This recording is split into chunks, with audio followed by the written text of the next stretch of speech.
Hello and a very warm welcome to Middle East Matters. I'm Sanam Shantier. Coming up on this week's programme, a fluctuating lira against the dollar amid a US standoff with Turkey over a detained pastor. We bring you the latest developments from our international affairs editor, Armin Georgian. Palestinian residents wait for mail delivery for 8 years. 10 tons of letters and packages finally arrived after Israel released the batch in what it called a goodwill gesture. Also coming up, Iraqi girls take up swimming in Mosul a year after the city was liberated from the Islamic State group. The extremist militants had banned a plethora of activities for women. All those stories coming up, but first to Turkey, where the currency continues to fluctuate against the US dollar. Initially on Monday, the lira slightly firmed, but has since weakened again. This after it hit a record low over fears of Ankara's deepening rift with Washington. Now, according to S&P Global ratings, the country will likely face a recession in the coming year. Yoka Royer has the details. After a tumultuous week for Turkey's currency, President Recep Tayyip Erdogan was as defiant as ever.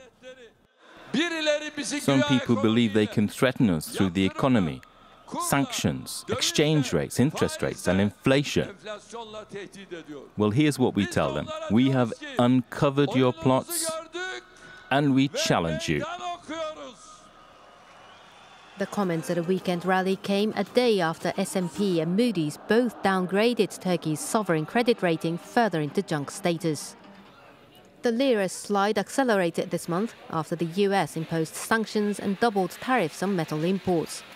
Ankara hit back with retaliatory tariffs on US imports and called on the nation to boycott American products. Last Monday, the central bank took action to shore up the currency, but failed to stop its decline. Help came from an ally in the Gulf. Qatar signed a currency swap agreement with Turkey's central bank to provide much-needed cash and support for financial stability. The announcement on Sunday followed an earlier pledge of $15 billion worth of investments and deposits. The move helped stabilize the currency for now, but analysts warn the situation remains vulnerable, particularly with President Erdogan increasing his grip on the economy. Despite criticism that his efforts to keep interest rates low are calling the central bank's independence into question and are fueling inflation, the president is showing no sign he'll change his policies.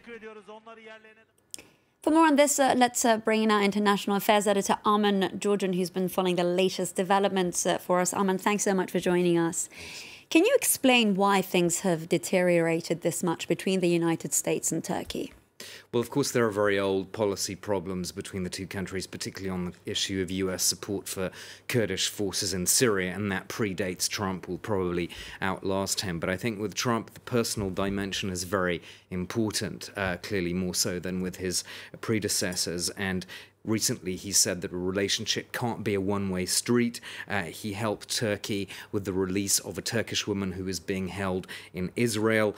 He said that he'd kept his side of the bargain. He clearly expected Recep Tayyip Erdogan to reciprocate with the release of Andrew Bronson, this American pastor, but that didn't happen. So this sense of personal slight, it keeps coming back, and that's clearly really poisoning the relationship at the moment.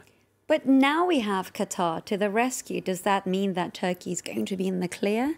Well, this is not a surprising move because Qatar and Turkey are very close. Turkey supported Qatar when the Saudis imposed that blockade in June 2017. Turkey sending cargo ships, food and so on to break the blockade. And now that Qatar has weathered the storm, it's time for Qatar to sort of return the favor in a way and to help a friend in need as Turkey's currency is in trouble. Turkey and Qatar have long seen eye to eye on regional issues ranging from Syria to the Muslim Brotherhood. So this is a very deep and strategic alliance. Armin, can you tell us what you think this is going to lead to eventually? Because, of course, as I mentioned earlier, Turkey's currency has hit an all-time low. It's hard to predict because on the question of this American pastor, Trump really can't be seen to give any ground.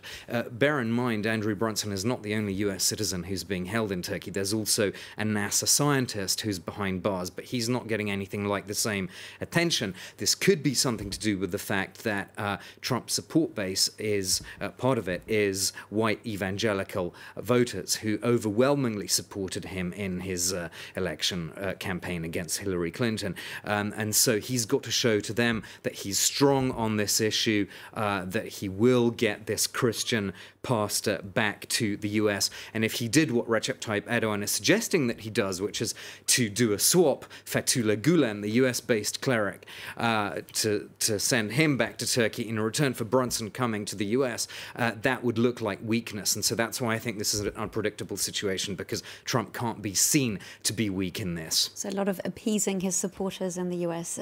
Armin Jordan, thank you so much for that insightful analysis. Now, another country that's at loggerheads with the United States is Iran. Donald Trump's administration imposed new sanctions on Tehran this month, targeting its purchases of US dollars among various sectors. Now, the Middle Eastern nation's neighbors too are taking a hit. One of them is Iraq, where religious tourism is being squeezed by the latest punitive measures. The effects of renewed US sanctions on Iran are already being felt outside the Islamic Republic's borders. Among those in the line of fire, neighbouring Iraq, where the holy city of Najaf has long attracted millions of Shiite Muslims, most of them Iranian. But the sanctions have sent the Islamic Republic's currency into freefall, leading many Iranians to postpone their trips to Najaf. The Iranians don't come to Iraq because the value of the rial is so low. It's not worth anything anymore. The city is home to the shrine of Imam Ali, the Prophet Muhammad's son-in-law, and one of the most revered religious figures for Shiites.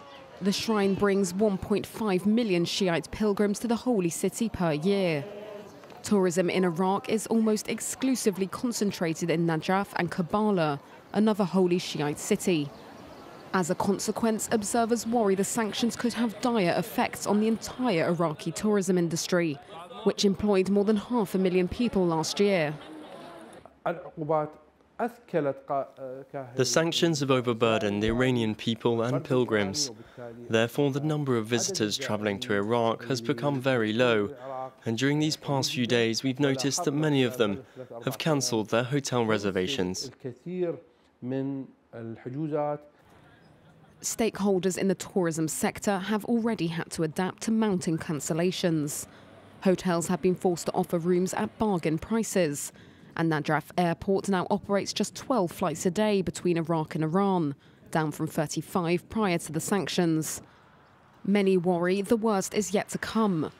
While the first round of sanctions targets financial transactions and imports of raw materials, the second, set for November, will affect the oil industry and Iraq's central bank. You've got mail. After 8 long years, 10 tons of undelivered letters and packages have finally arrived through Palestinian letterboxes after being held up by Israel. This is part of an ongoing blockade imposed on Gaza. Now, as Delano de Souza explains today, both sides are seeking a diplomatic route to bring an end to the standoff through Egyptian mediation. Undelivered for the past 8 years. These postal service workers are sifting through piles of packages prevented from entering the West Bank until now. The parcels are estimated to weigh a total of over 10 tons and includes letters, medicine and even wheelchairs. Palestinian authorities accuse Israel of blocking the deliveries and delaying the implementation of a postal service agreement reached a year ago. These parcels were sent from different countries. The parcels did not arrive despite understandings and decisions reached between us and the Israeli side, and led by the Universal Postal Union. This parcel was sent from Morocco to someone here, a wooden gift. It arrived broken because of loading, shipping, and inspection. Unlike the Gaza Strip, which is under a blockade, Israel controls all entrances and exits to the West Bank and can prevent the transfer of goods as it sees fit. Israeli authorities say the one-time delivery of parcels blocked in Jordan is an attempt to build confidence between the two sides ahead of the postal service agreement going into effect.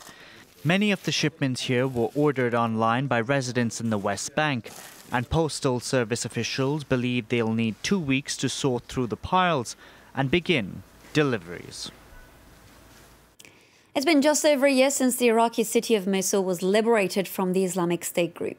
Some 870,000 people have since returned to their hometown in a bid to rebuild their lives, away from the watchful eye of the extremist militants who imposed their strict take on Islamic rule.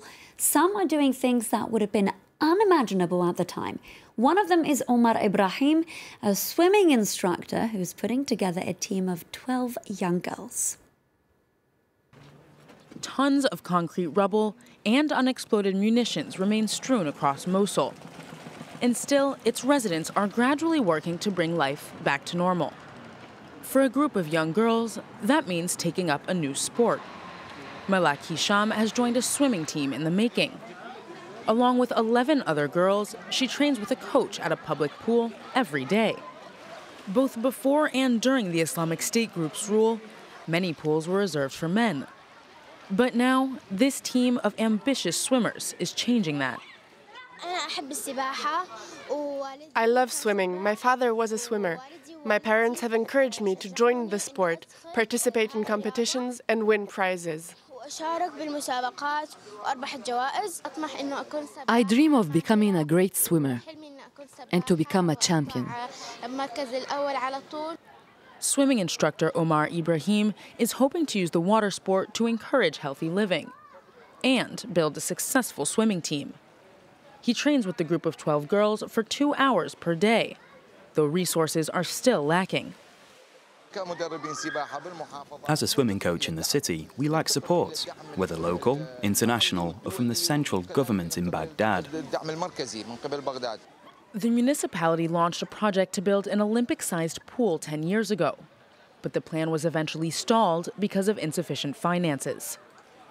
Now the young swimmers and their coach hope a new pool, which could be used year-round, will be a part of the revamped reconstruction efforts in the city. Well, that's it from us this week. Don't forget you can connect to us on Facebook on Middle East Matters France 24, or you can drop us a tweet. Thank you for watching.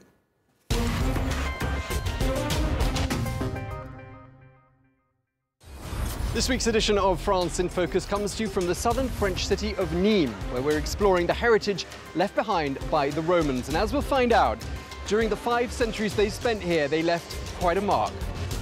France in Focus, presented by Tom Burgess-Watson on France 24 and France24.com.